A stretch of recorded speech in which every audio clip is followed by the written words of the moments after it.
বিচিত্র সৃষ্টি এই মন।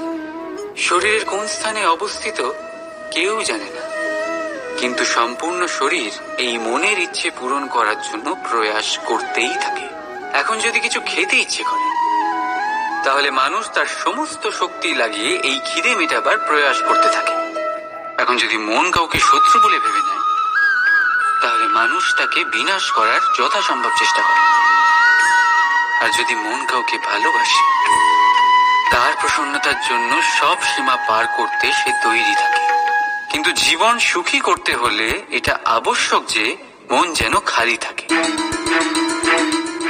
এই বাঁশির মতো।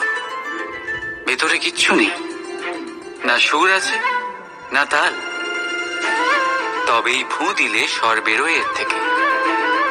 একইভাবে নিজের মনকে ভাবনা মুক্ত রাখা অতি আবশ্যক।